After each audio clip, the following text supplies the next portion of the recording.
We do have a Lions game coming up on Sunday. Did you hear Dan Campbell this morning by chance? I just heard a little bit of him this morning. So a few things to take out of it. One is it's starting to look more and more like they are going to be the healthiest they've been in a while, which is pleasant news. And how much of a difference it'll make having Jonah Jackson back, potentially having Frank Ragnow back, potentially having David Montgomery back, potentially, especially going up against this defensive line for the Chargers. And you were talking about them yesterday quite a bit. It's very, very convenient timing for them to get those guys back. It's huge. It's absolutely huge. I mean, not having Jonah Jackson, that's a big deal. I think he's the most underrated lineman that the Lions have. And I think there's a big drop-off when you go from Jonah Jackson to whoever it is, left guard de jour, which could be, Skipper or whoever, right? And no offense to those guys, but it's just a big drop-off because Jonah's that good. And it helps in all aspects of the game. And to have him and Ragnow back together, now you've got the offensive line intact. And this isn't like, Rag's taking a few days off of practice this week. Where is he going to play or not on Thursday, Friday? We've known for a while he's coming back. Then that's good because he's stacking up days where he feels good and he feels healthy. And same thing with Jonah Jackson. So I expect these guys to be, full force, and they're going to need it because they're going to need to have the running game so the running game can sell the play action pass and it keeps this offense going the way we know it can go. And the David Montgomery return, look, it was funny because back-to-back days, Dan Campbell was asked about, what's the running back rotation going to look like when David Montgomery returns. Today, he was a little bit more forthright I shouldn't say forthright, a little bit more kind of committed to not slowing down Jahmyr Gibbs. Like he's like, we don't want to take the ball out of his hands.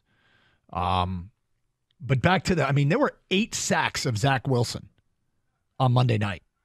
8. Joey Bosa had 2.5. Khalil Mack had 2. So, and when it was brought up with Dan Campbell, we're going to play it for you a little bit later on. He likes the ammunition they are taking into that game to defend that defense. So, bottom line is getting healthy at this time is great. Gibbs should get, the football as much, but you made the point yesterday. It kind of should be dictated by the game. They both have their strengths and weaknesses, and getting David Montgomery back, in spite of Gibbs, I have a feeling moving forward, some games are going to be Gibbs games, and some games are going to be Montgomery games.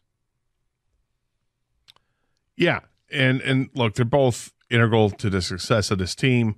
They have different skill sets, but it's so valuable to have the two guys healthy, to have the two-back system going.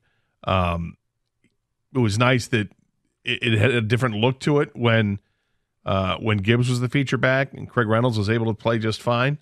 But they're definitely better off having these two guys ready to go. It's not a thunder and lightning type thing. It's just two really good running backs.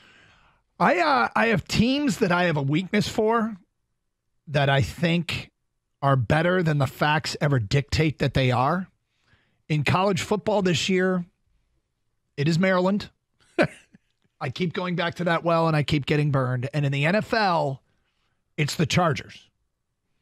It's the Chargers. I keep looking at their roster and their skill players, and I keep thinking they should be better than they are. Yeah. You're not the only one, Doug. That's like everybody. We all see the talent on that roster. Justin Herbert starts with Justin Herbert, young, athletic, strong-arm quarterback. Throwing for 1 million yards, and they can't go anywhere.